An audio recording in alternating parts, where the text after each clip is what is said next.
When men first settled on the planet Pern, they took little notice of the strange planet swinging around its adopted primary in a wildly erratic orbit.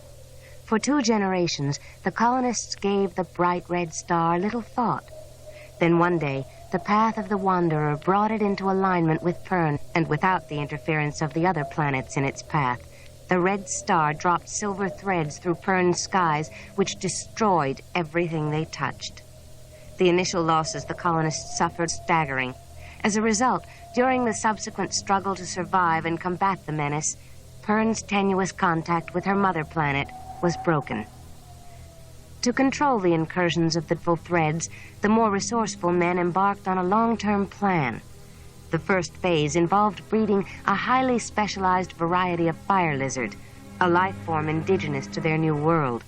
Men and women with high empathy ratings and some innate telepathic ability were trained to use and preserve the unusual animals. The dragons had 2 valuable characteristics. They could travel instantaneously through time from one place to another, and after chewing a phosphine-bearing rock, they could emit a flaming gas. Because the dragons could fly, could intercept and char the thread in midair before it reached the surface. It took generations to develop to the fullest the potential of the dragons. The second phase of the proposed defense against the incursions would take even longer. For thread, a space-traveling spore, devoured with mindless voracity all organic matter, and, once grounded, burrowed and proliferated at terrifying speed. So a symbiote of the same strain was developed to counter this parasite, and the resulting grub was introduced into the soil of the southern continent. It was planned that the dragons would be visible protection, charring thread while it was still airborne and protecting the dwellings and the livestock of the colonists. The grub symbiote would protect vegetation by devouring whatever thread managed to evade the dragon's fire. On the northern continent, the first settlement, Fort Hold, was constructed on the face of the Great West Mountain Range. But soon its capacious beasthold could not contain the growing numbers of dragons, and another settlement was started slightly to the north. But Ruatha Hold, too, became overcrowded within a few generations, and other settlements were established. The fire-breathing dragons had by then been bred to a size that required more spacious accommodations than the cliffside holds could provide. So the cave-packed cones of extinct volcanoes proved to be adequate. The dragons and their riders in their high places and the people in their cave holds went about their separate tasks. Each developed habits that became custom, which solidified into tradition as incontrovertible as law. And when a fall of thread was imminent, when the red star was visible at dawn through the star stones erected on the rim of each settlement, the dragons and their riders mobilized to protect the people of Pern. An interval of 200 turns of the planet Pern around its primary passed. When the red star was at the far end of its erratic orbit, and no thread fell on Pern.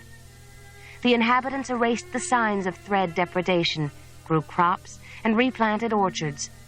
They even managed to forget that they had once been in great danger of extinction. Then the wandering planet returned, and the threads fell again, bringing another 50 years of attack from the skies. Once again, the people of Pern thanked their ancestors, now many generations removed, for providing the dragons whose fiery breath seared the falling thread in midair. Recollections of Earth receded further from Pernese memories with each generation until knowledge of mankind's origins degenerated into a myth. By the 6th pass of the Red Star, a complicated socio-political economic structure had developed to deal with the recurrent evil threads.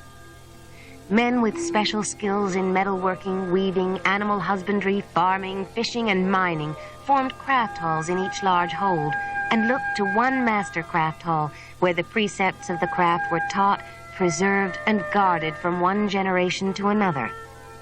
One lord holder could not deny the products of his craft hall to others, and each craftsmaster of a hall owed allegiance to the master of his particular craft.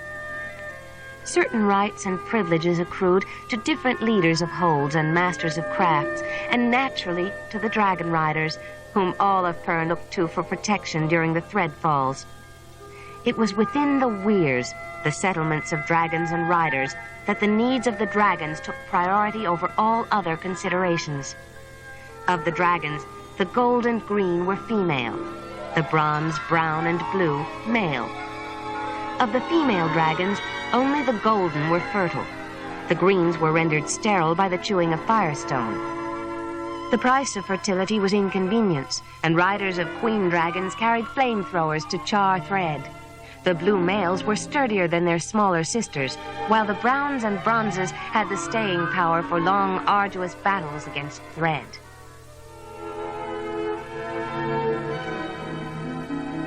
In theory, the great golden fertile queens were mated with whichever dragon could catch them in their strenuous mating flights. Generally speaking, the bronzes did the honor. Consequently, the rider of the bronze dragon who flew with the senior queen dragon of a weir became its leader and had charge of the fighting wings during a pass. The rider of the senior queen dragon, however, held the most responsibility for the weir during and after a pass, when it was the weyrwoman's job to nurture and preserve the dragons, to sustain and improve the weir and all its folk. To the weyrwoman fell the task of supplying the weir, fostering its children, and searching for likely young riders to pair with newly hatched dragons. As life in the weirs was not only prestigious, but easier for men and women alike, Hold and Hall were proud to have their children taken on search and boasted of the illustrious members of the bloodline who had become dragon riders.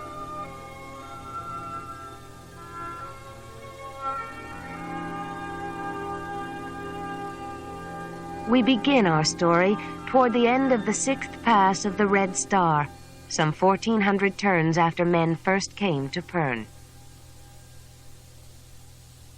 Nesso, for the 3rd time, Chagall is out on weir business. There's no need for him to accompany me to the gather. He saw Alisan, the Lord of Ruatha, yesterday. A gather is not a time to discuss serious matters.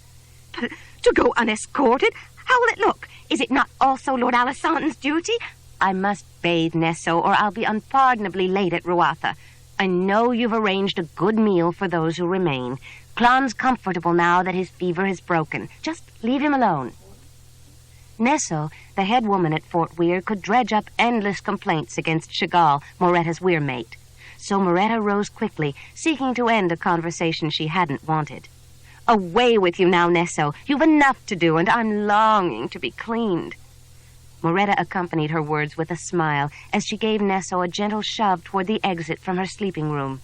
The irrepressible Nesso muttered continued objections as Moreta held aside the vivid door curtain. Only when Nesso neared the sleeping queen dragon did she cease her imprecations. Heavy with egg, Orlith dozed on. The golden dragon had arranged herself on the stony couch so as not to mar the fine gleam of oil that Moreta had rubbed into her hide as part of the morning's preparation for the gather at Ruatha. Moreta was heading for her own much-needed wash when she had been asked to examine Clon. Nesso had to be reassured that Clon was not wasting from a virulent fever that would spread rapidly through the weir. It was only 3 days before thread would fall. Moreta stripped off her clothes. She ought to have been at the gather long since, getting through the obligatory courtesies before the racing started.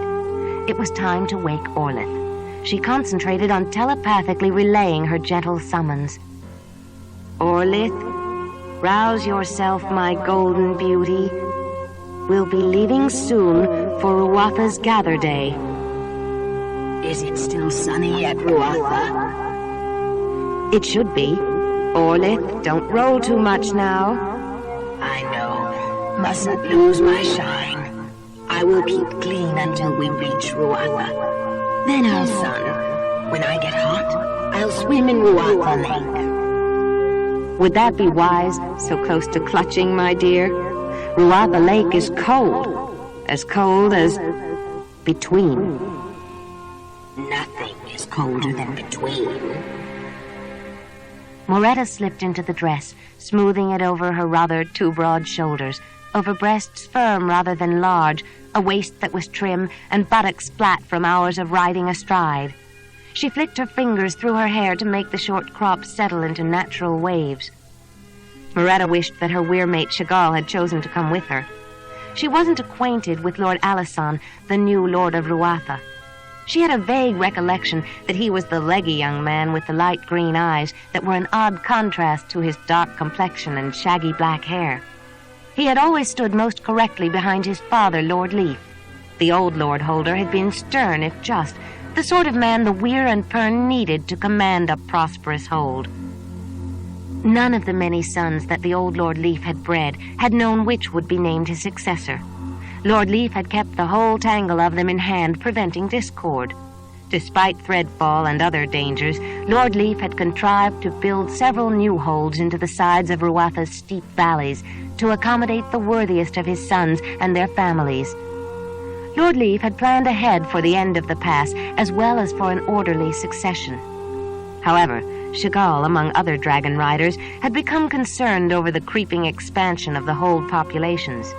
6 weirs, 2,300 dragons were hard-pressed to keep cultivated lands thread-free in the coming pass. There had been talk of founding another weir during the interval. That would not be her problem, however. Moreta set the gold and green jeweled band at her neck and slipped on her heavy bracelets. The light-eyed man must be Alisson. She had often seen him at the end of Threadfall with the flamethrower gangs, but for the life of her, Moreta couldn't remember him. Chagall had explained to Moreta that morning that since there were to be 2 gathers that day, one at Ista and one at Ruatha, he would attend the one at Ista, and had promised that he would convey Lord Ratashagan to the gather. Lord Ratashagan wanted to see the curious new animal which would be displayed there. The beast was thought to be some strange species of feline, something left behind on the southern continent. Not for the first time, Moreta highly wished that Chagall's dragon Kadith had not flown with Orlith a second time. But she reminded herself that this was not an easy time for Chagall to assume Weir leadership, and time would teach him tolerance and understanding. Meanwhile, she must have those qualities in full measure to survive his learning period. Are we going to the gather at all? Yes, we're going. And perhaps it's just as well. Chagall decided to go to Ista and take Lord Ratashagan with him. I hope we're not too late for the racing. You and your racing. You enjoy it as much as I do, and generally have a far better view from where you sit on the fire heights. Don't fret. It's fun to watch, but I ride only you. Mollified by her rider's teasing assurance, Orlith crouched, setting her forearm so Moreta could climb to her place between the last 2 neck ridges above the shoulder. Moreta settled her skirts and pulled her fur cloak about her. Nothing would really keep her warm in the awesome total cold of between, but the transition through time lasted only a few breaths, which anyone could endure. Orlith sprang from the ledge. Moreta clenched her teeth and readied herself to pass through the cold of between, remembering the words of an old song as a talisman against the bitter, breathless journey. Black, blacker, blackest, colder beyond frozen things, where is between when there is naught to life but fragile dragon wings. Moreta only reached the word colder when the sun shone on them and on Ruatha's fire heights below. The host of dragons lounged on the rocky cliff summit. Orlith's thoughts echoed her pleasure in the accolade. Dragons met so rarely for pleasure, Moreta mused.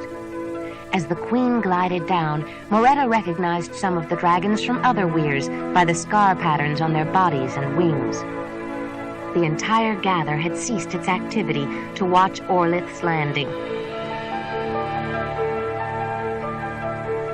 Now there was a stir among onlookers who parted to allow a man to step from their midst. The Lord Holder approaches. Moreta swung her right leg over Orlith's neck, pulling her skirts about, preparing to dismount. Then she glanced at the man approaching them. She could just make out his features, which corresponded to her recollection of Lord Leaf's light-eyed son. He came to an abrupt halt, bowing to Orlith, who lowered her head to acknowledge his greeting. Then he moved on quickly to assist Moreta to dismount, looking intently up at her. His voice was unexpectedly tenor for a man so tall and lean, and his words were clearly spoken. Welcome to Ruatha Hold, weyrwoman. I had begun to think that you and Orlith were not going to attend. I bring the were leader's regrets. He gave them in advance yesterday. It would have been your regrets which I and Ruatha would have been sad to receive. Alisan looked down at her, blinking and creasing his dark brows slightly. His expression cleared to a smile, still reserved but considerably genuine. He offered his arm. Moreta hadn't expected so polished a delivery from so young a man. But, after all, Lord Leif had drilled his heir in the proprieties. Have the races started yet, Lord Alisan? There seem to be a good number of people at the pickets. You enjoy racing, Lady Moreta? I came from a runner hold in the Caroon hold, Lord Alisan, and I have never lost my interest. Then since Chagall has not accompanied you, you must allow me to be your partner today. In conscience, I could not monopolize your time. There must be girls here from all over. Moreta had to choke back a laugh and turn her face slightly away. All of Pern knew that Lady Pendra and Lord Tolocamp of Fort Hold were angling to get Alisan to marry one of their numerous daughters, nieces, or cousins. Alisan's young wife, Soriana, had died the previous turn during a thread fall. Moreta didn't think much of Lady Pendra and Lord Tolocamp's chances for success, but Alisan would be obliged to marry soon if he wished his own bloodline to succeed. Alisan saw that she was amused at the subject. Yes, I hear a search is being conducted for my benefit, and I believe the search party approaches. Lord Alisan nodded toward his mother, Lady Oma, who was pushing through the crowds with Lord Tolocamp and Lady Pendra and their 5 daughters. Just then, a stentorian voice proclaimed the start of the runner races. Alisan gave Moreta's arm a firm pull, directing her toward the stone wall surrounding the track.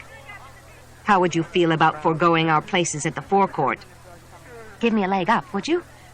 Alisan lifted her. Then, before scaling the wall himself, grabbed 2 wine goblets and the wineskin from one of his passing servants and handed them up to Moreta. He landed just in time to see the white flag drop and watch the incredible leap with which the animals surged forward. They tried to make out an early leader in the knot of nodding heads, bobbing bodies, and flashing legs. So close packed were the runners that neither the riders' hat colors nor saddle pads could be identified. Moreta shielded her eyes with her hand to see better. It's a good field. They're spreading out and... I'd swear the leader is wearing Ruatha's colors. Yes, I think so. I hope so. A fort runner is challenging, but your runner only has to hold to win. It did! It's your runner, Alisan! Are you sure? Yes, I'm certain, and by a very respectable 2 lengths. A toast to your winner. To my winner, then. Alisan, this is a Bendon wine, my favorite. I thought you would be partial to Tillek wine. That is the wine tithed to your weir. I'm obliged to assume a partiality for Tillek wines, but I find them sharp. This is wonderful. Another toast, then I'll accompany you to the finish. I can savor this moment just as fully in your company, and with no inhibitions. My herdsman Dag will be there, and I don't want to detract from his moment. Besides, it would be highly inappropriate for the Lord Holder of the Gather to caper about like a fool over a mere win in a sprint race. This isn't your first win, is it, Alisan? Actually, it is. Lord Leif assigned me to breeding for special traits some 8 turns ago. It's a well-established tradition, breeding. 8 turns ago? If you've been breeding since then, surely this can't be your first winner. Yes, it's my first winner and my first race. Lord Leif had wished me to develop a runner beast with a stamina for long-distance carting, combined with more efficient use of fodder. More work out of fewer animals for less food. The sprint racer was unintentional. That winner is from a strain of rejects from the original project. They don't eat much, and everything they consume goes into short spurts of energy. With a half-hour's rest, they can repeat their performance, and they live long. It was Dag who saw the potential in the rejects. And of course, you couldn't race the beasts during your father's lifetime and have him know his project had become secondary? Exactly. but it was worth the wait. And your winnings today on an untried beast in its first race should be substantial. Congratulations, Lord Alisson. Here's to putting one over on Lord Leaf and winning your first race at your first gather. You're not only devious, you're a menace to racing men. Noting a sudden change of expression on Moreta's face, Alisson glanced about them and swore under his breath as he saw Lord Tolocamp and the women moving purposely toward the stone wall. Alisson, I will not have the racing spoiled by chit-chat and courtship. Look, we'll be able to see just as well from over there. Hurry, and do collect that skin of white wine. Alisson was quick to follow her before anyone was aware of their intentions. Rocks shifting under their feet, they reached the roadway without mishap, then hurried behind the stalls and down the open field to the rise. When Moreta felt burrs pulling at her full skirts, she bundled them higher. Alisson caught her by the elbow as she tripped. No propriety in you at all today. That gown was not designed for cross-country scrambles. Ah, here we are. An unimpeded view of the start and finish lines. Let me fill your goblet. Their eyes met in a candid gaze. Moreta felt a growing affinity for the new Lord Holder. His mind was unpredictable, certainly not in the pattern of the usual Lord Holder. Alisson was good company, with a fine sense of humor. If he danced as well as he did everything else, she might just monopolize him this evening.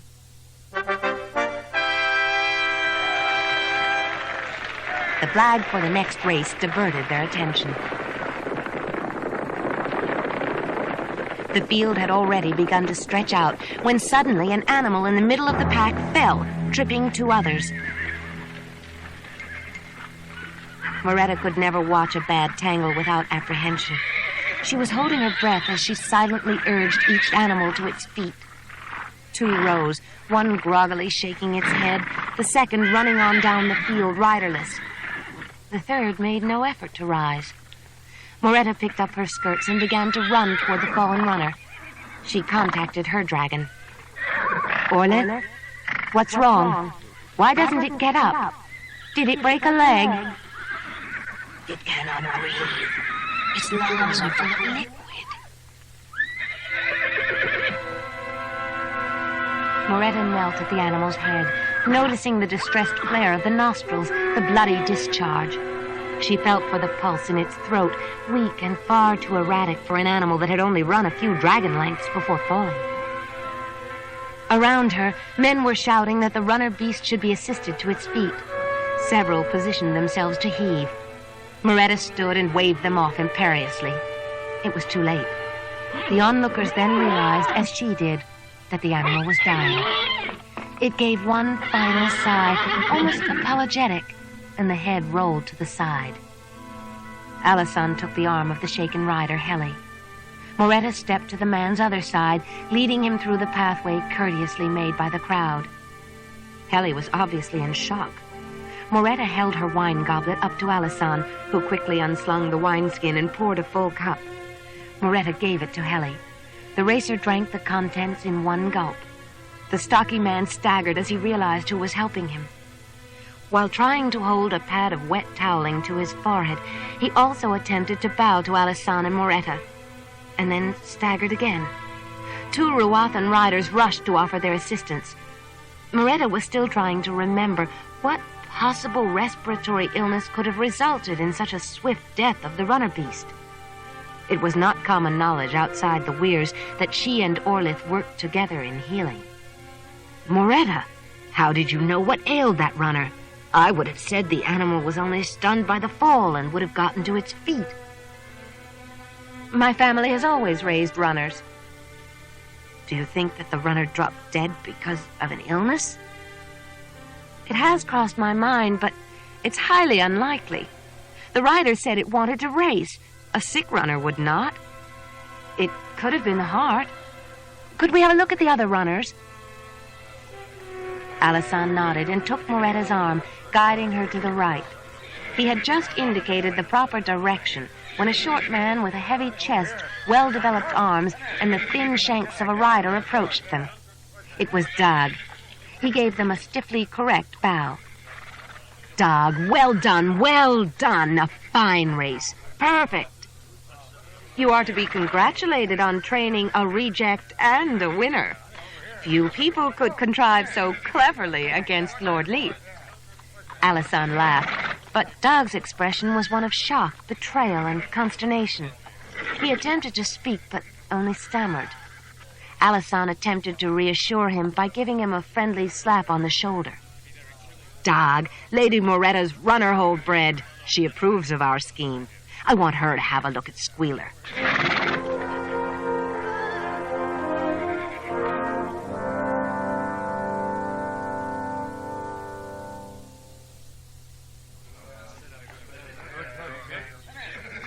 This way, lady. No, mind you, he's not much to look at. Suddenly, Moreta faced a scrawny, thin-legged, big-kneed, mid-brown runner standing all by itself at the end of a half-empty picket line. She racked her brain to find something credible to say. "He has a kind eye, well placed in the head. Intelligence, too, I'm sure. And heart. And he won his first race. Nothing more needs to be said than that. He win many more, but not all on the same day." "Yes, sir. Not all on the same day, Mum. If it's all right with you, sir, Squealer's cooled off now, and I'll take him back to Beast Hold above." Alison waved his approval, then took Moreta's arm and turned her toward the track. Moreta opened her mouth to speak when she was suddenly drenched with water. "Oh!" A colorful and original string of invective in Alison's angry voice told her that he had not escaped the slops either. When the erring handler belatedly discovered that he had launched a full bucket of dirty water at the weyrwoman and the Lord Holder, he bobbed an approach, apologizing and bowing, and generally so abasing himself that Moreta cut him short by remarking that worse things had come flying out of a picket line, and she was grateful it was no more than dirty water. Moreta stood with beautiful new brown and gold gown plastered to her body. She tried to reassure the mortified handler that she took no offense. Alison began shouting orders, and people began running here and there offering assistance. "Lady Moreta, you're soaked, and for that matter, so am I. I suppose this is our reward for being in the pickets instead of our places in the forecourt. We'll get a mount, and I'll take you to hold, and my sisters can help you find something suitable for tonight." Moreta turned as a handler led up a big-boned, long-backed runner beast, saddled with a thick pad in Ruathan colors. Alison waited while she hooked her leg on the broad pommel before he swung up behind her. They moved off toward the stubble field, riding toward the hold. Moreta shivered involuntarily, and Alison's arms tightened about her. She rather enjoyed their unexpected intimacy. Then Alison reined the beast up the ramp to the hold. Suddenly, Lord Cholocamp appeared, his genial smile not completely masking his disapproval of Moreta's dusty appearance. He offered his assistance for her dismount, but she ignored him to give her attention to Alison's mother, Lady Oma, who offered to take her inside. In Lady Oma's apartment, a variety of gowns, skirts, and tunics had been hastily assembled, and from the bathroom drifted the moist scent of perfumed water and the giggles of girls who were preparing it. Moreta selected a rust dress, plain but soft. It was not made of as fine a material as the green dress, but it would be good for dancing. She smiled around at the women in the room, but no one met her glance. She entered the bathing room and pulled the curtain across, hoping they would all take the hint and leave. Only when she finally emerged and was rubbing her hair dry did she hear a noise in the outer chamber and realize someone was waiting for her. As she slipped into her dress and pulled the curtain aside, Oclena, Alison's sister, rushed forward, nearly colliding with her. "Oh, I'm awfully sorry. It's only me, Oclena, Alison's sister. I'm sorry. If I had been watching where I was going... Well, the trainer rushed here to us with your gown. You must be furious to have a new gown ruined in the first wearing. Alison sent word that you had to be enticed with a gown pretty enough to make you stay for the dance. I shouldn't have told you that, but he hasn't been to a gather or danced or sung or been himself since Suriana died. Tell me, was he pleased when Squealer won?" He was ecstatic, and he actually smiled and enjoyed himself. Listen, the harpers have begun. Let's go dance. It's time we enjoyed ourselves. For a moment, Oklina looked apprehensive, as if she wouldn't be allowed to enjoy herself. But Moreta would make it a point to see that Oklina did dance. The girl smiled graciously and gestured for Moreta to precede her from the room. Moreta paused on the ramp to look up to the fire heights. Orlith slept, eyes closed in the setting sun, likely to remain somnolent until the evening breeze chilled the air. Other dragons watched the scene below.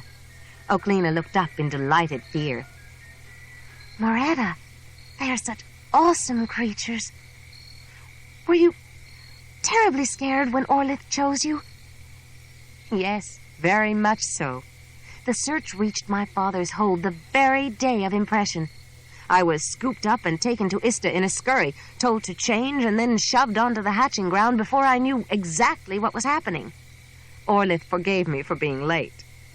Moreta smiled, recognizing the girl's yearning to be found on search and to impress a queen dragon. Once, when faced with such envious yearnings, Moreta had felt unaccountable guilt over her good fortune at impressing Orlith, her friend, her sure consolation, her life.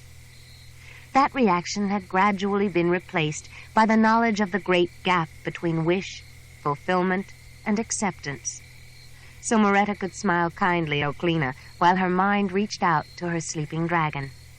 If my brother hadn't followed my father, he might have been a dragon rider. It was 12 turns ago. Doug said Lord Leaf was in a fury because Alison was to be the heir, and though Lord Leaf told the dragon riders they could have any other member of his hold, Doug said that no one else was acceptable to the dragons.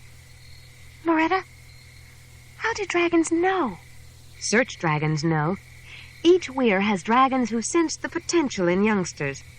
There are folk, weir-born, who have known dragons and riders all their lives who don't impress, and complete strangers like myself who do. The dragons always know. Come, Oklina, I'm dying to get to the dance.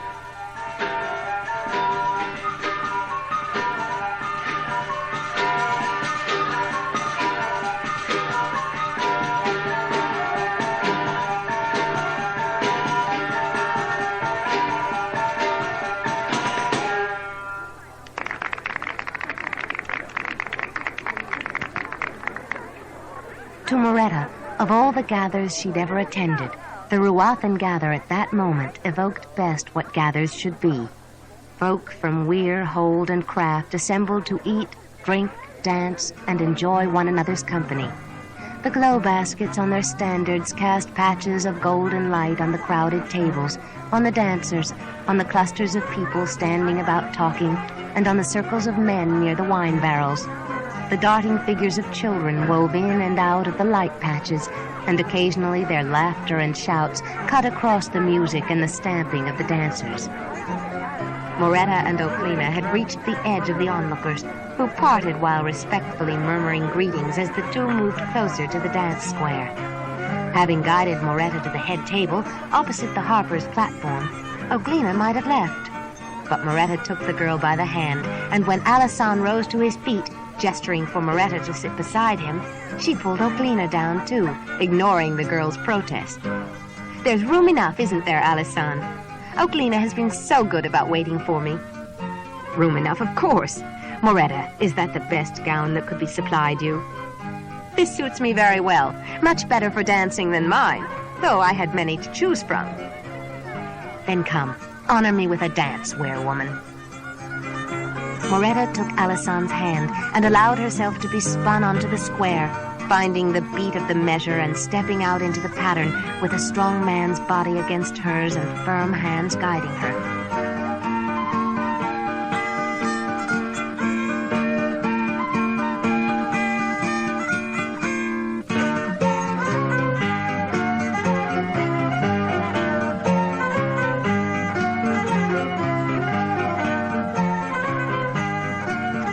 She loved to dance, and she was breathless by the time Alison whirled her back to the table, both of them heartily applauding the harper's music. Alison bid her a temporary farewell to take care of his duties as host of the gather. Oklina waited for Moreta. Did you enjoy dancing? Indeed I did. He's light on his feet and knows the dance well. Alison taught me to dance. When there's music in the hall, he always asks me at least once, but I don't expect he'll be able to tonight with so many other girls. Then I shall find you another partner. Moreta's offer was interrupted by an old friend, the bronze rider Valerian. He took Moreta's hand and pulled her into his arms, laughing down at her. Moreta, I knew you couldn't resist me. Moreta could not help but notice the wistful, yearning expression on Oglina's face. But then Valerian had that effect on many women. He was handsome and tall, with a fine, strong body, sparkling eyes, a mobile expression, a ready laugh. He was in a good mood and teased Moreta about monopolizing the new Lord Holder, and asked why Chagall was not there to protect his interests. I never understood why you let Chagall's Codith fly your queen when she could have done much better with my Nobbit, and then I'd be the Fort Weyr leader. I'm much more fun to be with than Chagall, or so you used to tell me. Moreta laughed and swung away from an embrace that had best be broken. Valerian's attentions might be misconstrued by some. She owed Chagall her undiverted support at least until the fall ended. As she made her way back to the table, Valerian followed, smiling at Oglina in good humor. Moreta wished he hadn't followed her. Noting Oglina's breathless reaction, Valerian smoothly set himself down beside the girl. May I have the next dance with you, Lady Oglina? Moreta will tell you I'm harmless. I'm also Valerian, Bronze Nobbith's rider from the high reaches. May I have a sip of your wine? Oh, that's Lady Moreta's wine. Schooling her own expression, Moreta watched Oglina's and saw her blushing confusion at Valerian's compliments. She could see the pulse of excitement beating in the girl's slender neck, her quickened breathing. Oglina could not have been more than 16 turns. Moreta smiled when the harpers struck up a slow and stately dance, and Valerian led the delighted girl onto the square. Lady Oma remained at one end, listening gravely to a prosperously dressed Holder woman. When both smiled indulgently toward the dance square, Moreta caught sight of Alison sedately guiding a young girl. The Holder woman's daughter, possible candidate for a second wife? As Moreta made her own evaluation, the girl, pretty enough with dark, curling hair, smiled simperingly up at Alison.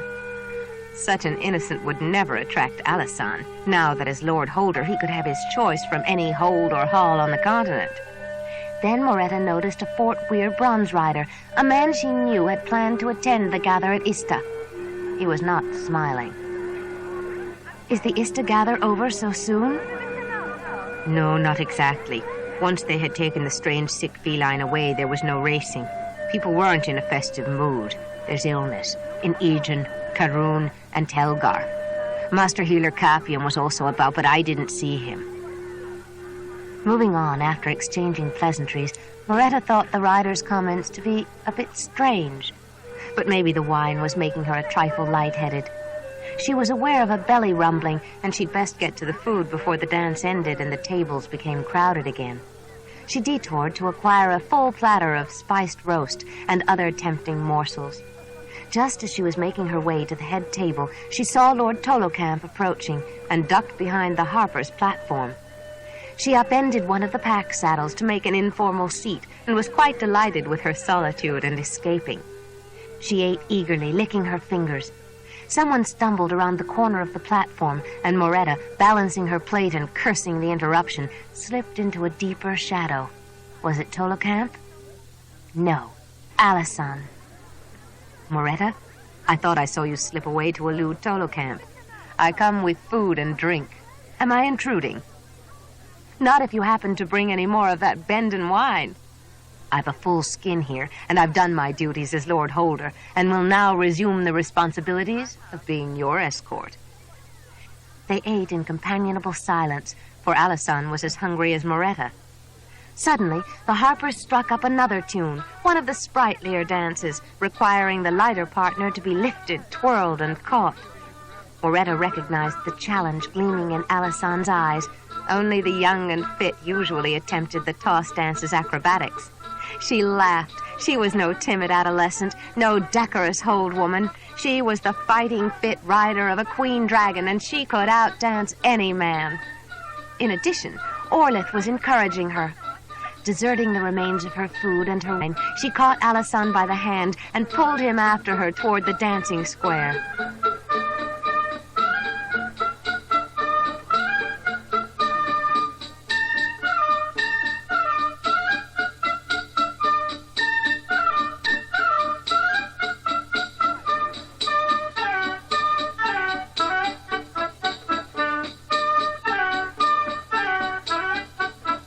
Weyrwoman and Lord Holder were the only pair to survive the rigors of that dance without incident. Cheers and clapping rewarded their agility. Moreta cast a glance in the direction of Alysanne's gaze and saw Lady Oma escorting a girl across the floor. Avoiding them, they surrendered again to the dance floor, this time swaying to a stately dance.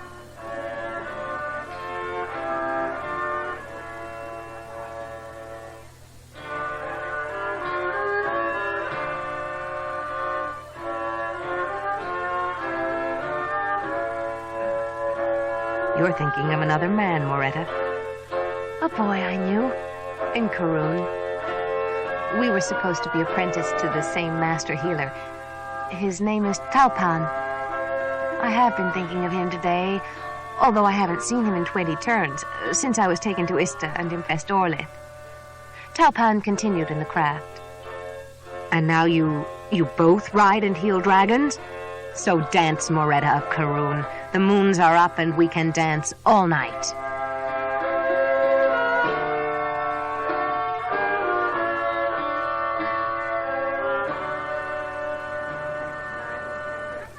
So Alysanne remained by her side, making sure her goblet was full and insisting that she eat some of the small hot spiced rolls that were being served to the dwindling revelers. And he did not relinquish her to other partners. But the wine got to the harpers before the new day. Even Alysanne's incredible store of energy was flagging by the time Orlith landed again in the dancing square. This has been a memorable gather, Weyrwoman Moreta. May Orlith carry you on a safe journey.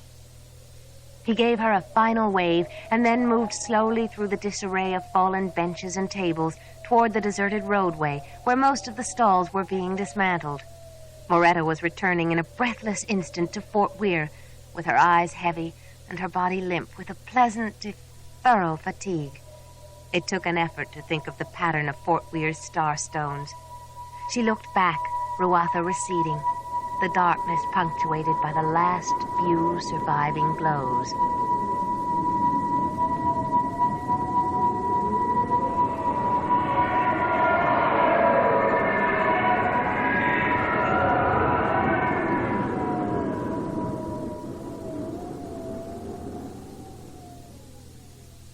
Lord Ratashagan's testy voice could be heard from the hallway where Weyr leader Chagall stood.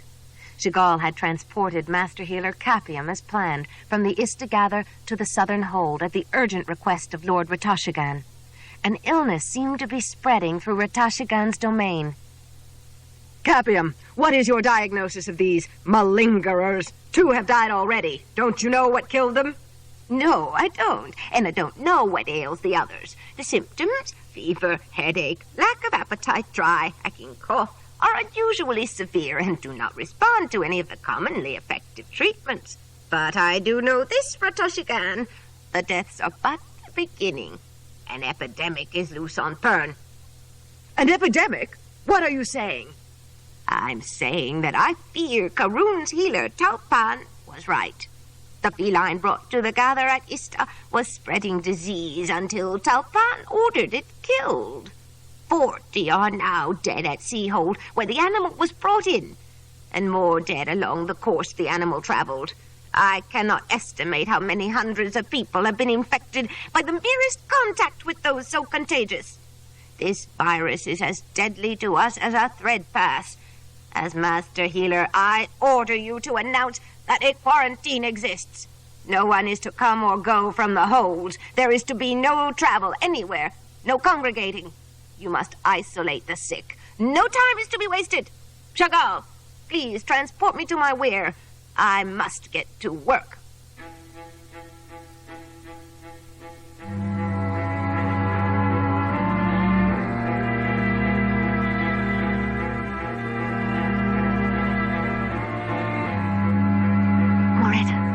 Awake!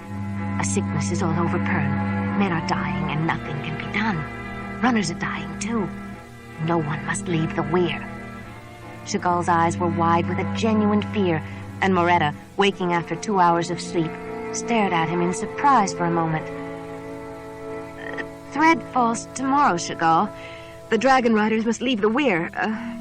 Give me some more details. The feline they showed off at Ista, it had a deadly disease. It spread from Aigin to Karun, and along the same route the beast was transported. No one knew until this Talpan fellow at Karun talked to Master Healer Capiam. Talpan had been to all the infected holds. Moreta looked at Chagall apprehensively.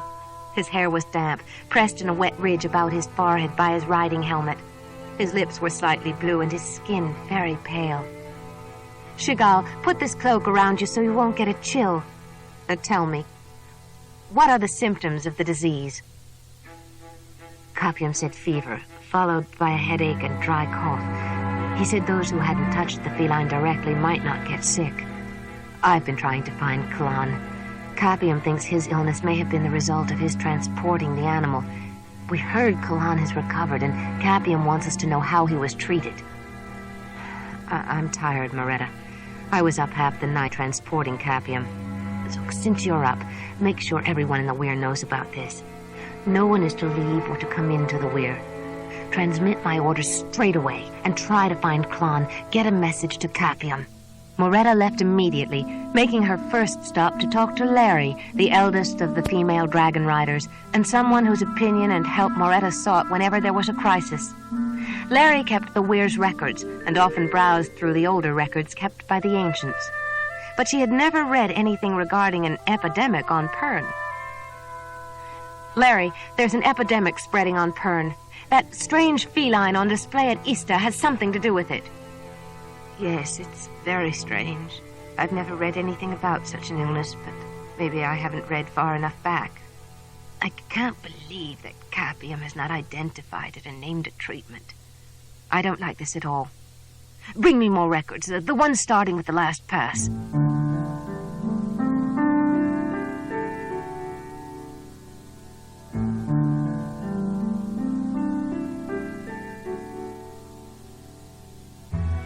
Moreta hurried from Larry's to Nesso's quarters. Perhaps Nesso would know something about Kalan's recovery.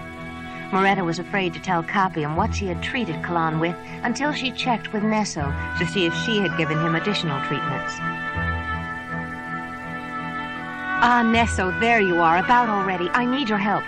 In combating the plague, I'm on my way now to warn everyone to stay in their quarters. But how did you know? A messenger came for Kalan, calling him to Master Healer Capiam's hold. Of course, I wouldn't allow the messenger in until I found out what the problem was. Isn't it awful? Anyway, I gave Kalan the number of all the herbs we had given him. They were just the usual treatment. We? Well, it was you, really. Now, do you want me to help you with this quarantine or not? It will be a good day's work for the two of us to get everyone in the weir, and I'm afraid they're still either sleeping off the wine from last night or preparing for tomorrow's threadfall. Oh, by the way, for tomorrow's breakfast, I'm preparing something special. Yes, thank you, Nesso. I'm sure it will be appreciated, but we had better get started. Let me tell you the details, unless you have some for me.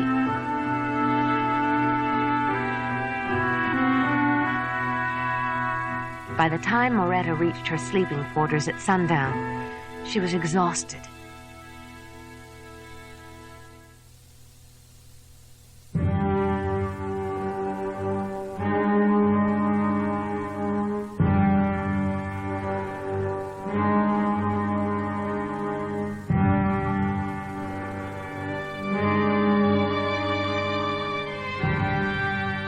The next morning, Orlith roused Moreta early.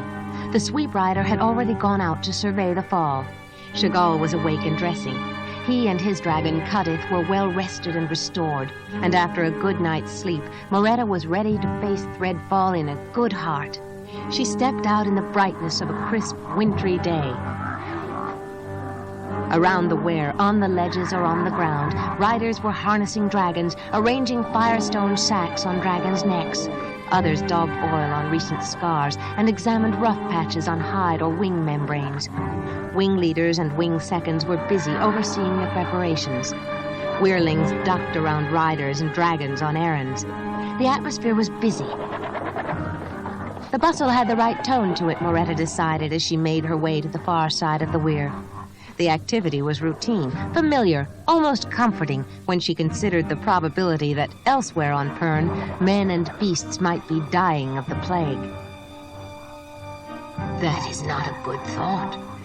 The day is clear. We will meet Thread well.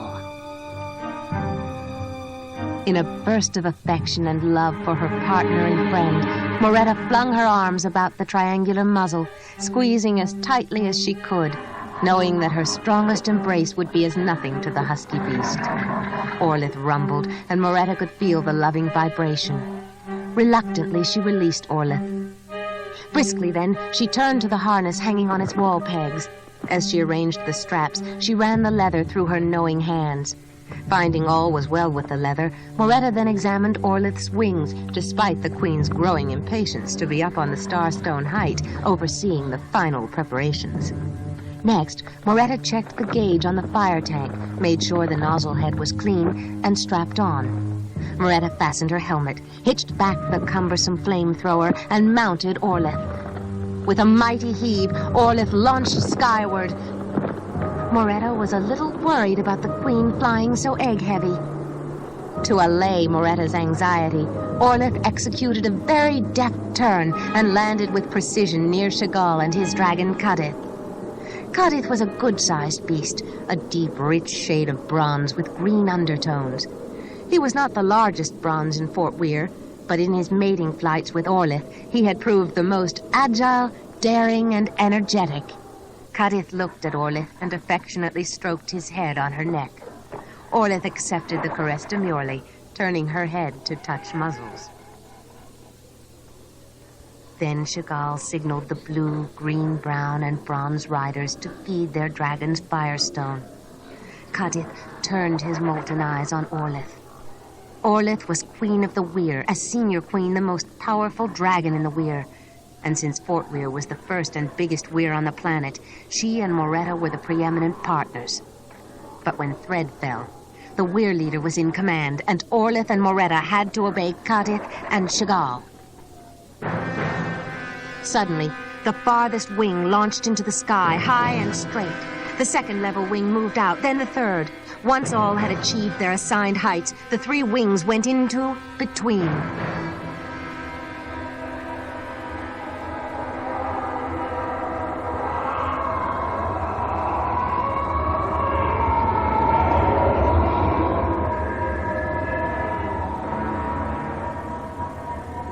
Now Cuddith leaped from the rim, Orlith following so quickly that Moreta was jerked back against the fighting straps. Then they were gliding into position. Larry was on her dragon Hope and had joined them. Then Thread made its entry. Orlith began to pump her great wings, propelling them forward to meet the devastating rain. Sometimes great gouts of Thread would descend on the leading edge, and riders would be hard put to acquit their duty. Moreta glanced at the spectacular display as all the fighting wings overlapped one another above the hold. Suddenly, Orlith veered, and Moreta saw a stray patch of thread. She opened the nozzle of the flamethrower, and leaning well left in her fighting straps as Orlith came under the tangle, she fired. The gout of fire found its mark. The thread fall continued as the wings re-established their far-ranging patterns. Riders called for more firestone, and fall continued. Orlith hovered so that Moreta could flame the far side of a ridge. Tendrils of thread hissed and writhed into black ash. Methodically, Moreta pumped flame into the area, widening the arc to be sure that not a finger length of the parasite thread was spared.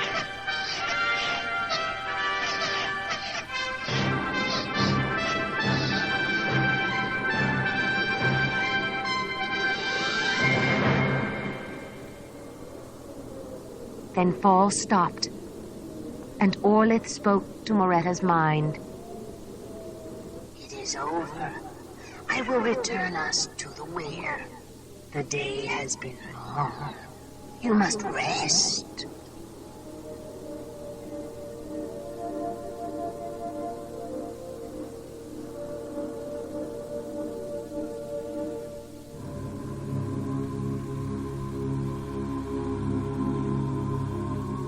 Upon their return, Moreta and her queen dragon were met by messenger. The threadfall had brought 33 casualties, 2 badly damaged wings. 4 riders had cracked ribs and 3 had dislocated shoulders. But the news of the epidemic was much worse. 81 riders in Pern were ill. Moreta shook her head in an effort to clear her thinking. She ought to have paid more heed to Chagall's report. She was sure he had panicked. Moreta was drained of all energy. It was an effort to keep upright. You are not well. Come now. You must rest, Moreta. Good night, Queen Dragon.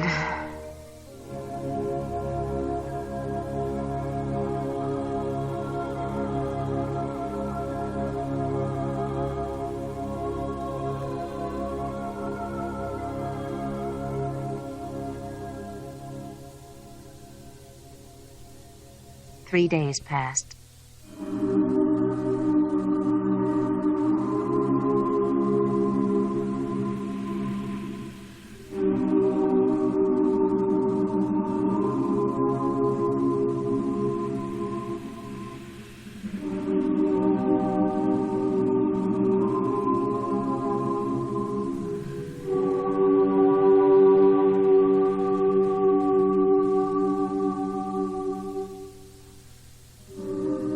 The epidemic had spread throughout Pern. The losses, both human and animal, were devastating.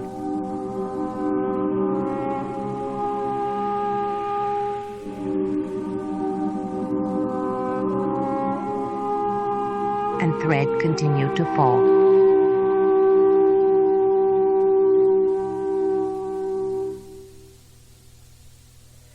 Deep in the plains of Karun and far from any hold, there was a granite butte which had been forced to the surface during some primeval earthquake. The landmark had often been used as an objective in training flights. Now it was the site of an unprecedented meeting of the Weyr leaders. Slygar, a bronze rider from the high reaches, addressed them. We have gathered here to take emergency measures, which discretion keeps from the messenger drums, and which our queens are unable to relay. We cannot admit the losses and numbers of the ill that the Weyrs have sustained. There is too much anxiety in the holds as it is. They are suffering far more than we are in the Weyrs. We will fly thread because that is the one service we can provide. The sick must not fear the incursions of thread. We have labored too long as a craft to surrender Pern to the ravages of thread now because of a menace we can't see. I do believe that this disease, however fiercely it spreads, cannot overcome us. A disease can be cured by medicines, defeated. And one day we will fly thread to its source and defeat it also. There are those who have recovered from this plague. Kalan of Fort Weyr is in good health, and Master Healer Cappium is on the mend. I have every faith in old Cappium's ability to find a cure. But for now, riders are ill, and threadfall is our responsibility. Until this epidemic is over, the Weyrs must consolidate. We've all been informed, no doubt, that every queen who can fly will attend every ball. At Fort Weyr, Moreta is ill, and Larry has taken her place. Larry is old, and has done more than her duty by the Weyrs and Pern. With both Chagall and Moreta sick, we must give Larry our full support. And Larry sends news that Orlith is very near clutching, and reminds us that this is not the time to lose an egg-heavy queen. This sickness hits so fast and kills so quickly, the dragons don't realize what's happening. And then, they're gone between. Now we've all the details we need to go on. So, my friends, fly well. The bronze riders turned to their dragons, mounting with the ease and grace of long practice. Almost as one, the 6 dragons wheeled to the left and right of the Red Butte to spring agilely into the air, and, as if the unique maneuver had been many times rehearsed, on the 3rd downstroke of 6 pairs of great wings, the dragons went between.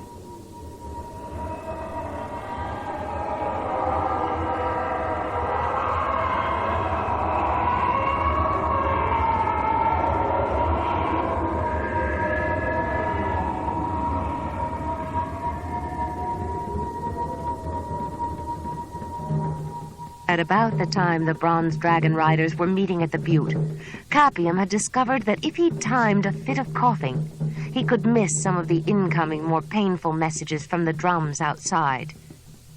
There were those who had recovered, like Kalan, but far more who had died. The usual herb seemed to work at random. If he had any energy, he would apply it to finding a concoction that would relieve and inhibit the disease. He was a healer. He would heal himself first, and thus prove to others that one could recover. There had to be an answer, a cure, a remedy. Something existed somewhere, and he must find it.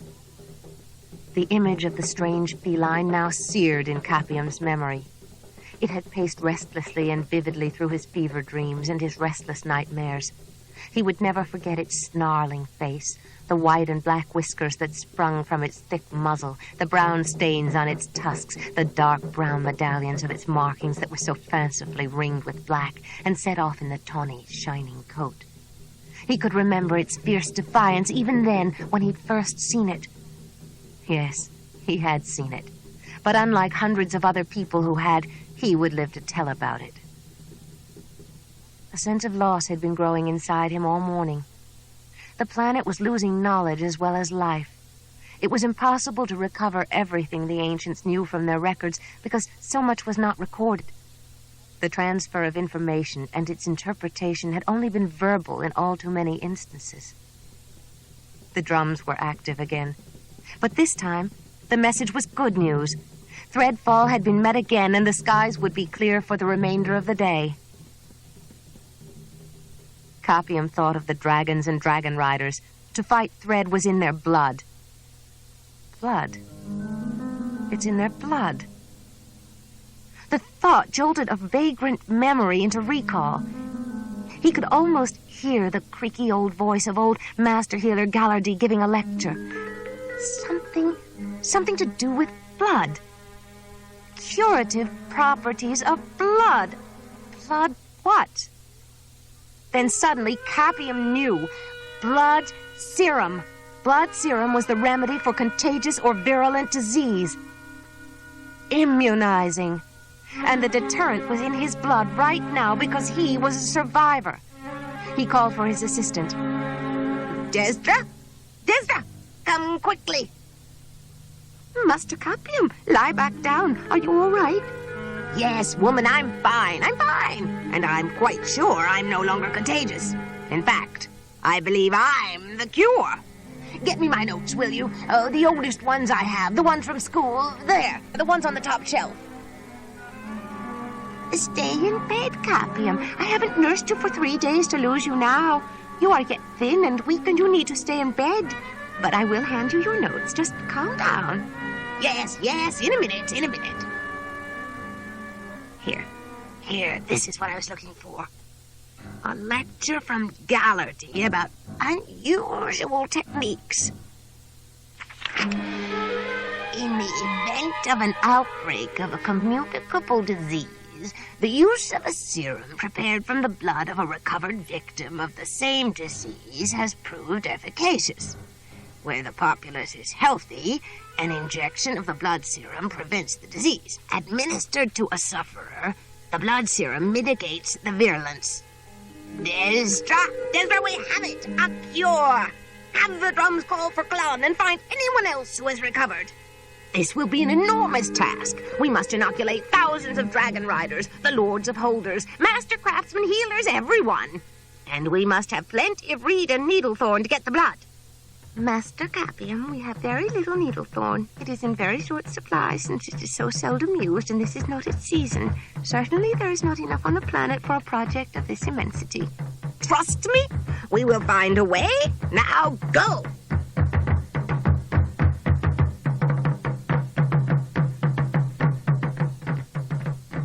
At Fort Hold, Moreta awoke to Orlith's joyful presence in her mind. Moreta, you are much better. The worst is over. Today you will get stronger every minute. And there is good news. The drums say that Master Capium has a serum which prevents the plague. The plague has a name. It is an ancient disease. Influenza. Chagall is still weak. He does not feel at all well. And what other news do you have, Orlith? Tell me. Larry approaches. She will tell you. The old dragon rider Larry entered the room. Moreta noticed that her gait seemed more fluid. She allowed herself to drop onto the space at the end of Moreta's bed. You have been very ill. Exhausted, I think, after the gather. No sleep, all the excitement and fall. But Orlith is so strong, and her need of you so great that you hadn't a chance of dying. Here, I brought you some porridge. Eat. Please, Larry, give me the news from the other weirs and Hold. Tell me everything. I feel well enough to hear. Then steel yourself. Nearly 2/3 of every weir is out of action. Between the plague and injuries, we can only just manage to send our 2 wings to cover fall. Right now, Capium has the drums burning to find more people who have recovered from this influenza. As more serum is prepared, all will be vaccinated. Moreta, I'm afraid your family's Hold was very hard hit. There are no survivors. Not even the stock. Why? Why? We're so close to the end of the thread, Paul. It isn't fair. My family started out after the end of the last pass. My bloodline started then. And now, just before the next interval, oh, Larry. Ruatha Hold was also hard hit. Alisson has survived. He has been sick, but is recovering. He lost all of his family except for his sister Oklina. Many of the guests from the gather died in quarantine. Lord Tolocamp deserted his family and, going against orders, returned to his weir. Unfortunately, his wife and all of his daughters but one died. Tolocamp survives. He has isolated himself. That is all now, Moreta. You must sleep.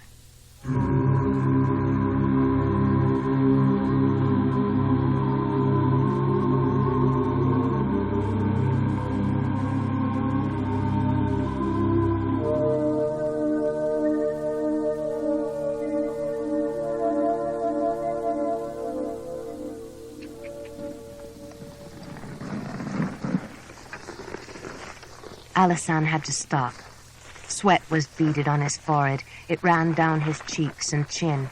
His hands were sweaty on the plow handles, and the team was panting as hard as he from their labors in the rain-heavy field.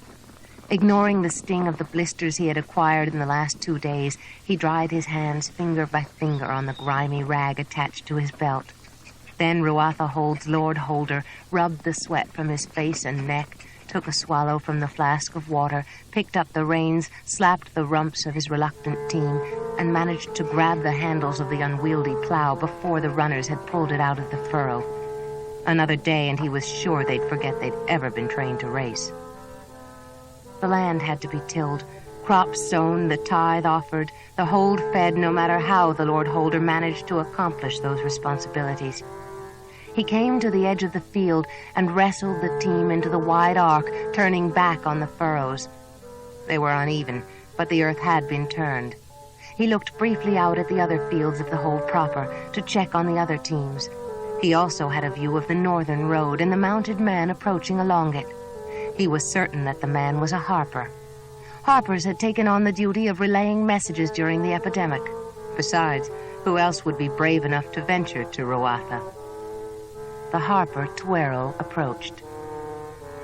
It's the plague, Alisan.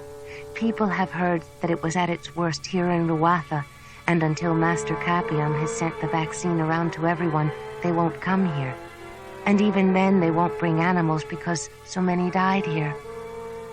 Alisan was angry, yet he understood, especially since he himself had not yet had the courage to send for Dag and his bloodstock. Alisan would not risk the few priceless breeders that Dag had whisked away the morning after the accursed gather. Tuero offered his sympathy. I am sorry, Lord. People are afraid to send their good stock to their deaths, no matter how many marks you would be willing to give for the risk. They are afraid that your runners carry the plague, even though the runners here in your beast hold are the ones that survived.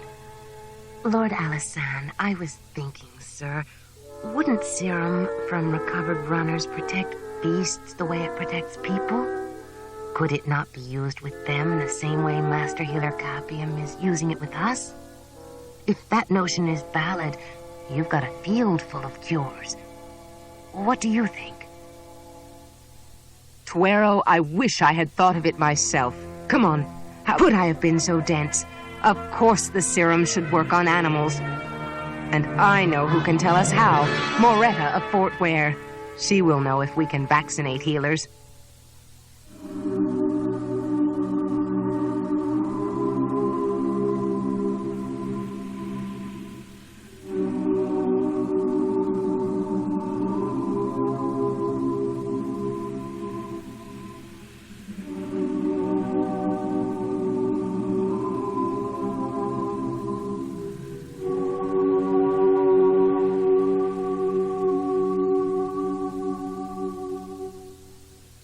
Moreta was startled when she suddenly saw Alisan, dressed in rough leathers with a clean shirt showing at the neck, standing to one side of the entrance to the grounds.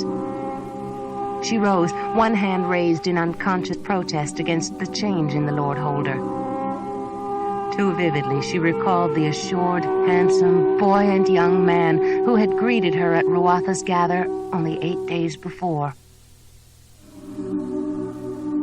He had lost weight, and his tunic was belted tightly to take up the slack. He wore a wary expression.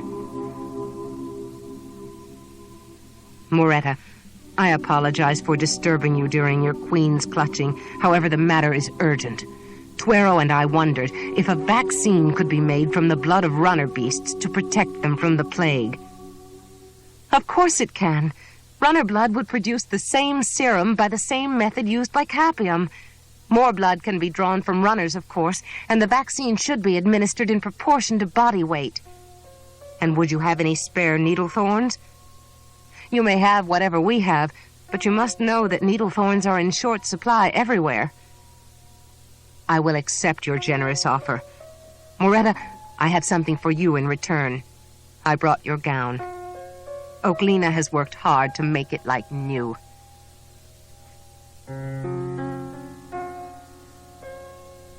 Moreta managed to take it from him, but her hands trembled. She thought of the racing, the dancing, her joy in a gather as one should be, her delight in the perfection of an evening she would never forget.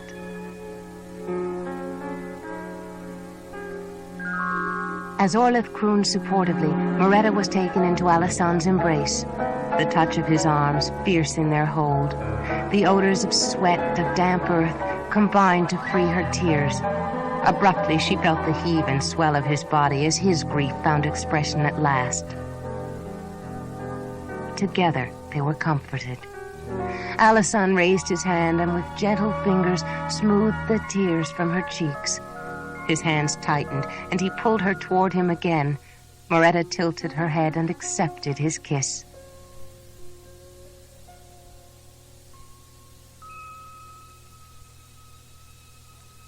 Neither had expected their emotions to flare to such passion.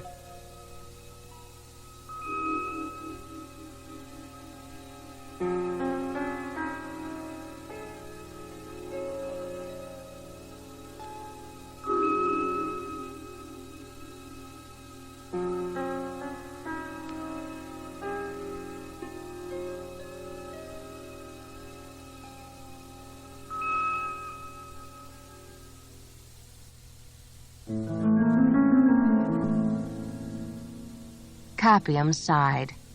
He was not happy with his new discovery. The flu, as the ancients called it, could recur. There were 4 strains. Everyone had been vaccinated, yet there were still outbreaks. How could he have ignored this complication? Could this flu be passed from animal to human and human to animal? The animals had not yet been vaccinated. Capium had nearly completed his computations for the amount of vaccine needed for the second set of mass inoculations when he realized that in order for it to work, it must reach all of Pern before the incubation period from the first injection was over.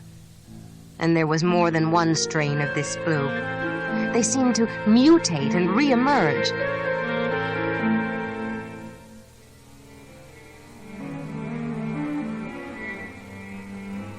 He must have donations from people and animals recovering from each strain.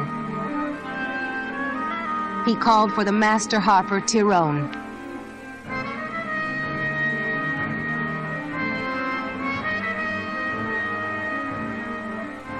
Tyrone, I am afraid there is more bad news.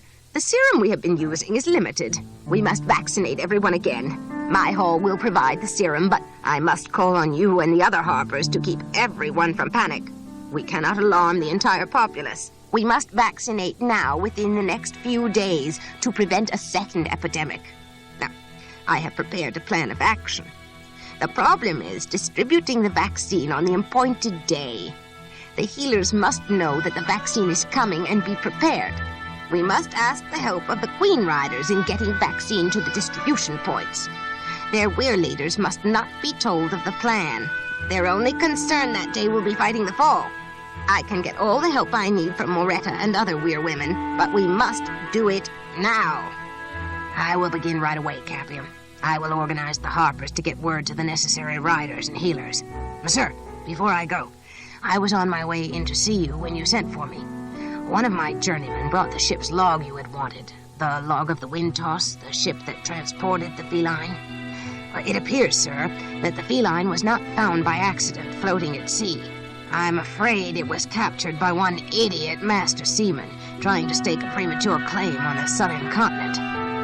Then this reinforces my conclusion that we must also vaccinate every animal to prevent the spread of the plague. Oh, I was afraid of that complication, and the master herdsman dead. But I think I know someone who can help us. Call for a transport. I'll go to Fort Weyr. Moreta will have the answer.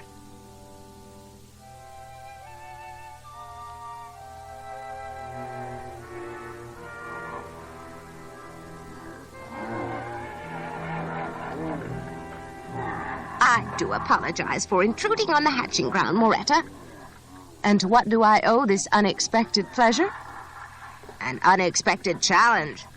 I came here to find out if you know whether or not runner beasts, as well as other animals, would respond favorably to a serum vaccine against the plague. Why does the healer hall concern itself suddenly with runner vaccines? Because I have good reason to believe that the plague is transmitted to men by animals, and it may break out again.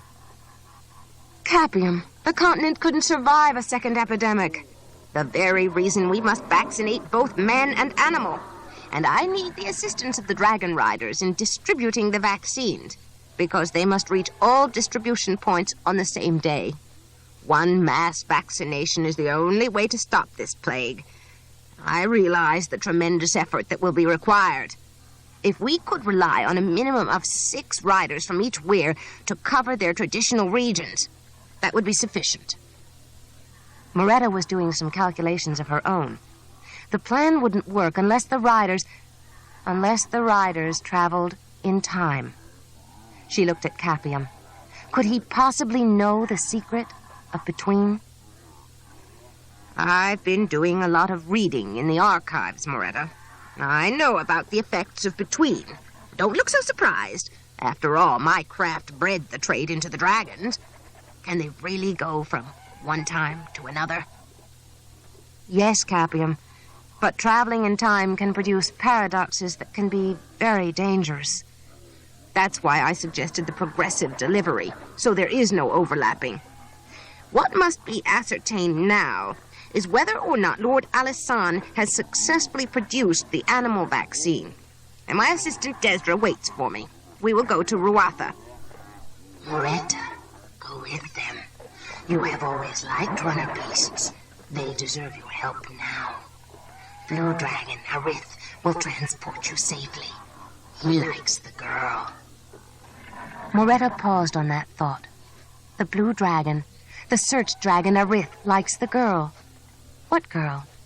Oklina? Moreta had no time to discuss the matter.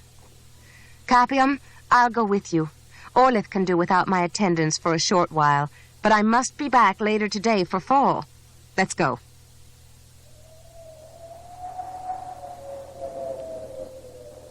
All too clearly, Moreta could see Ruatha below.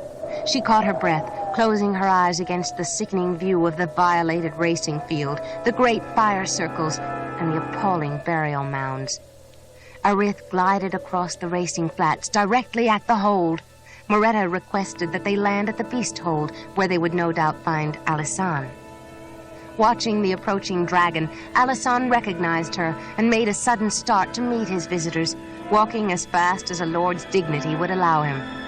Moreta was relieved to see him looking confident and proud. Welcome all.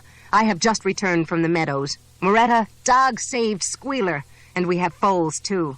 I tested the serum on Skinny, and as it appears to have no ill effect, I went out to find Dog so we could protect the runners. But I had no idea we would have foals. I had to come back for more serum. I have been at Fort Weyr with Moreta. Your work, Alisson, is absolutely essential at this time. We must vaccinate all of Pern again, animals as well as humans, to avoid a recurrence of the flu. What is needed is serum from recovered animals. You have them. If you are willing to share your bounty, we need your help. Not a second epidemic. Ruatha lost much of its people, its herds, and its pride in the first.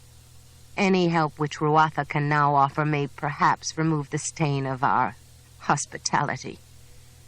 Take no blame to yourself for any of this, Lord Alisson. We live, and we have work to do. As Capium finished speaking, another dragon and rider landed in the area of the beast hold. It was Balerion. Arith rose on his hindquarters, emitting what Moreta could only interpret as a challenge. Moreta wondered why Arith would respond this way unless he was moving to protect Oklina. After all, Arith would be on search to find someone worthy to impress with Orlith's queen egg. Could it possibly be Oklina? Balerion approached. Capium, I have been looking for you. I'm afraid I have bad news. There is a shortage of needle thorns, none to be found now on Pern. There won't be more until the fall harvest. Moreta smiled at Balerion. He had no idea that Capian had discovered the secret of between. No doubt Balerion would be willing to risk the time factor if Oklina, who he was staring wistfully at, could be persuaded to assist in the mission. Balerion, Capium and Desdra know of between. Only Alisson and Oklina need to be told. The 6 of us could be gone only an hour and travel through time to Ista's fall harvest of needlethorn to gather all that is needed. I concede that the matter is urgent, Moreta, but it is quite one thing to add a few more hours to a day, and a completely different matter to flit across months. You know very well that it is dangerous. We must make the time, Balerion. Pern cannot sustain a second epidemic. You ready your bronze for travel. I'll see if I can explain this to Alisson and Oklina. When Moreta outlined her plan to Capium, Desdra, Alisson, and Oklina, she received startled demurrals from each one that they didn't have time to join the expedition. She explained that if they correctly manipulated their flight between, they would be gone for only an hour. She swore them all to secrecy and promised that no one would be the wiser. 6 gatherers for needlethorn would be essential to gather enough to carry out Capium's plan. They mounted the bronze dragon, and Balerion called out orders. Moreta, I've got the moons and the red star visualized. Facing northwest, the red star is horizon, Belior half full ascending, and the quarter horn of Timor mid-heaven. you will please concentrate on how Easter looks with those ging trees in bloom. Think of them as now. Picture Easter and the heat of autumn and the smell of those rotting rainforests. Moreta conjured the image of Easter's fall finery as the dragon took them between.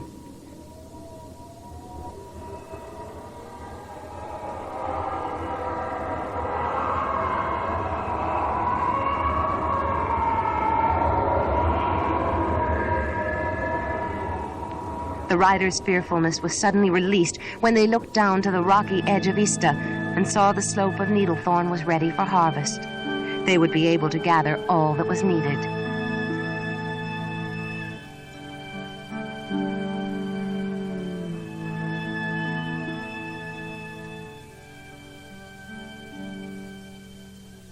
The next morning began as any other in the weir. Though bothered by a lingering cough, Nesso had otherwise recovered from her illness. She brought breakfast to Moreta at the hatching grounds. Moreta was grateful that the fall would mask the activities of the day. Orlith was carefully turning her eggs on the hot sands, testing their shells with a gentle tongue. She was more solicitous of the queen egg and turned it nearly every hour. Moreta would see Larry safely off on her mission and then take Orlith to the feeding ground. Once the day was over, there would be no more thread for a while. And then a real search for candidates for the hatchlings would be initiated. Larry emerged in her flying gear, dressed but grumpy. Larry, maybe you'd better not fly your run if your joints are bothering you so much. Orlith needs you with her now that the eggs are so close to hatching. You have been away from her enough. She needs you with her to feel the eggs are protected. I can fly. We'd best be off. I'm taking the upper ranges. When I collect the animal vaccine from Watha, shall I leave any messages? Wish them well, of course, and see what your dragon Hoth thinks of Oclena.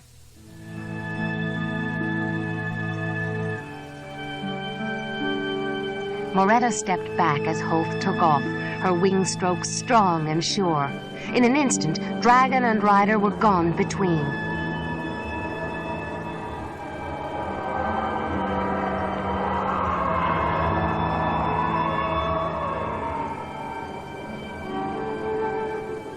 Moreta turned to greet Gelora, the healer assigned to the weir. She gave Moreta the second vaccination which Capium had ordered. Nothing in her expression indicated that the procedure was anything but routine. She administered Moreta's dose with the deftness of long practice. She told Moreta that she had also vaccinated all of the queen riders before they left on their errand. Suddenly, Orlith reared up, her eyes flashing in alarm, as an unfamiliar dragon and rider landed suddenly in their midst. Moreta recognized the rider as a weyrwoman from Telgar. Moreta, I had to see you instantly. About mid-morning our time, something went amiss. Our queen rider was injured. She was the only one who knew the plains of Karun well enough to deliver the serum. Well, now there's only you. Will you help? Moreta, if you must leave me to help, please do. I am willing, of course, but I cannot fly Orlith and the other dragons are out to fight Thread. Larry and Hoth return. Hoth glided to land right at the hatching ground entrance, glaring at the strange rider. Moreta rushed to Larry. There is an emergency. No vaccine has been conveyed to Karun. Everyone must be vaccinated, and there is no one but me who knows the Karun plains. Orlith has informed us. Another rider was sent to the high reaches in my place. Take Hoth and hurry. The day's half gone. I had the oddest feeling that something was going to go wrong today. Terribly wrong. You must go to Karun. Hoth will take you. I must guard my eggs. Larry will stay with me. Moreta quickly lengthened the riding straps to accommodate her longer body. She then told Hoth she was ready. The beast turned, charged a few lengths toward the lake, and then launched herself in the air. Moreta visualized the distinctive pattern of the fields that she knew as well from the ground as from the air. She didn't have much time to think of her verse. She had to think of how much time she had to make. The Karun region blazed in her mind, a map she had seen daily as a child in the big room of her family's hold. Hoth glided into land near the building where a group of men obviously awaited them, a line of nets arrayed on the ground. Moreta recognized Balfour, an unsmiling man who generally confined his remarks to monosyllables. We have everything in order for you, weyrwoman. We've taken pains to be sure there is enough vaccine for every beast and human. Go speedily, for the afternoon is half gone.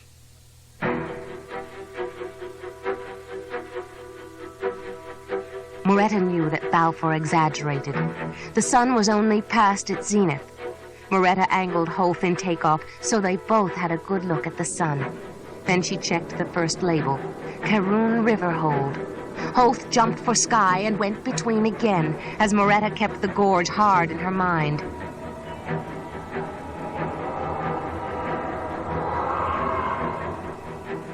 She was met by the healer of Caroon River Hold, and her delivery was received with thanks.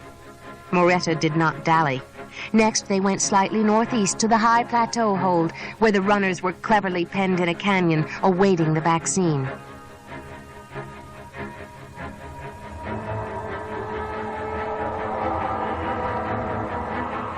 By the time she had visited 4 more holds, the sun had dipped by another hour's arc. But she and Holf had been on the move hours longer than the sun told, and each jump Holf made seemed just that much shallower.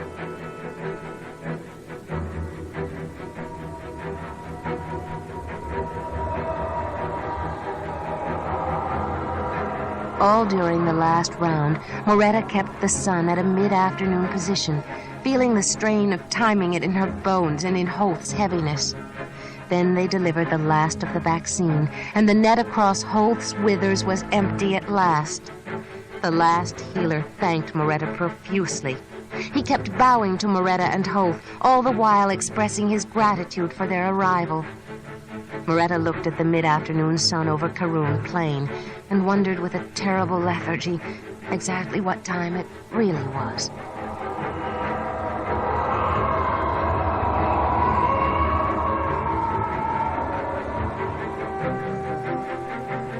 One last jump, Holf. That's all we have to take. Black, blacker, blackest. They went between.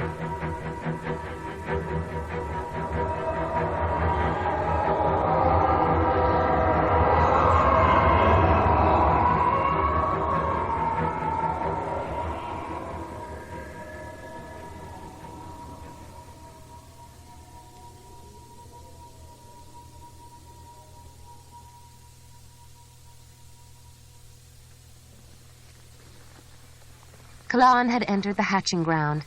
He was worried about Moreta and Holf. He knew the dangers of Capium's plan. Larry, shouldn't they be back by now? Take a hint from Orlith. She's calm enough. But, Larry, the sun's nearly down. It must be dark in Caroon. Kalan's dragon gave him the news immediately. Moreta and Holf were dead.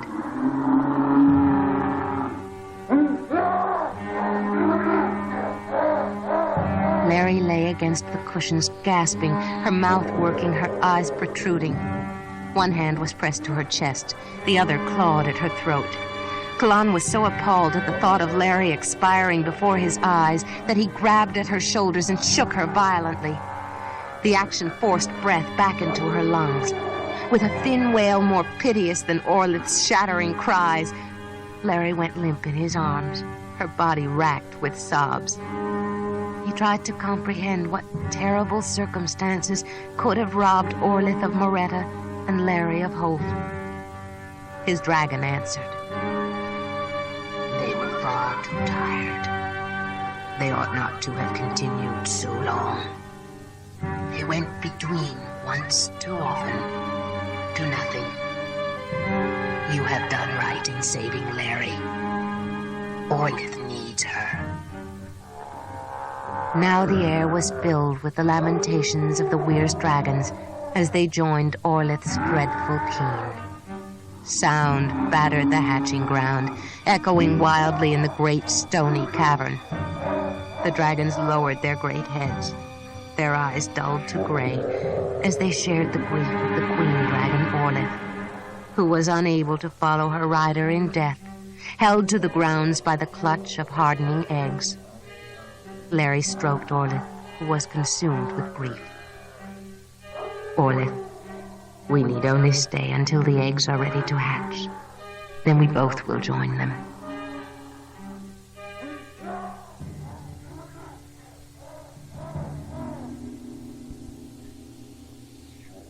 Just then there was a stir, and 3 riders slowly moved onto the grounds. Chagall was escorted by Sleegar and Cadren. He moved forward alone, fell to his knees, covering his face with his hands, unseen by the inconsolable Orlith, who writhed in the soul-rending agony of separation from her beloved rider, Moreta.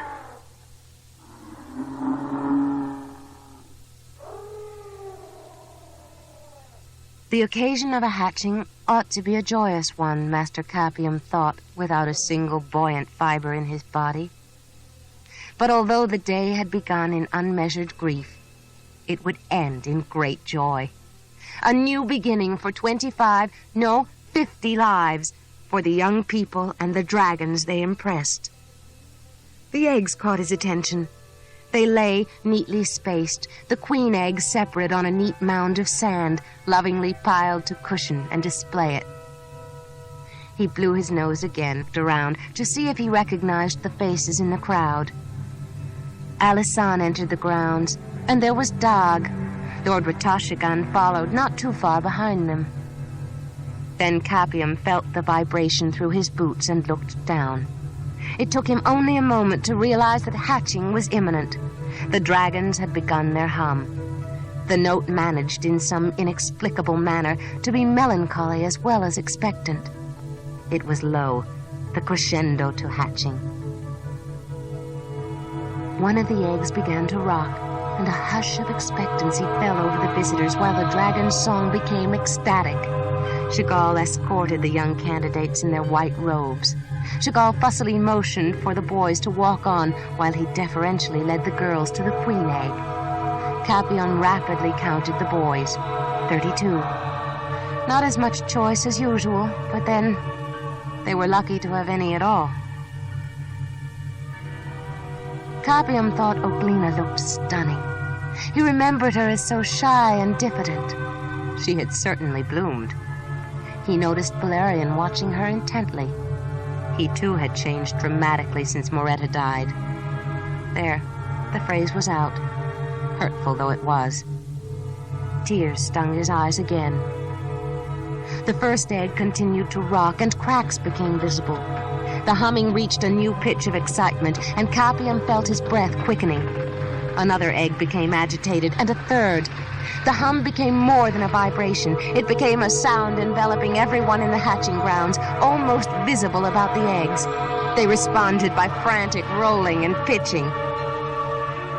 The first one broke, and a moist dragon head appeared, crooning piteously as the dragonette shook itself free of the shell.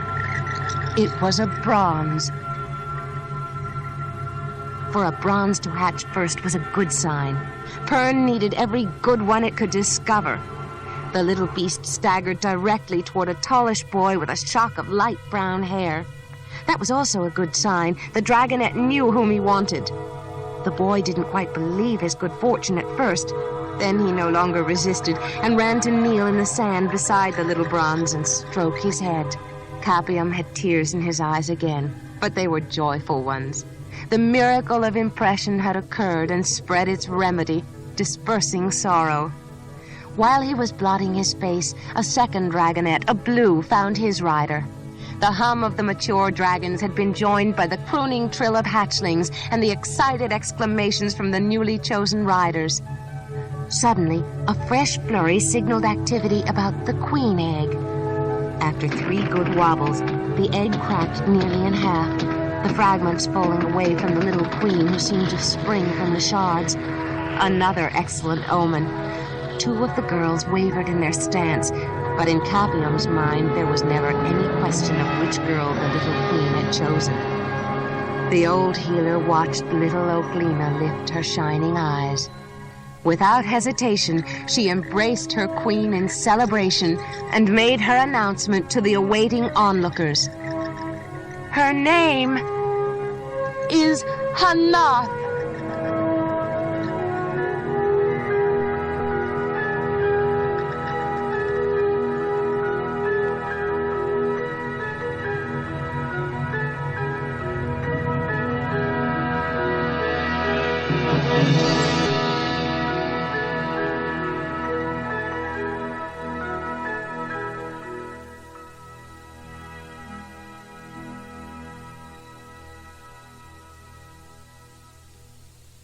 You've been listening to Moreta, Dragonlady of Pern by Anne McCaffrey, read by Jenna Whidden, adapted by Brenda Hampton Kane, directed by Arthur Miller, mixed by Peter Boshin, and produced by David Rapkin.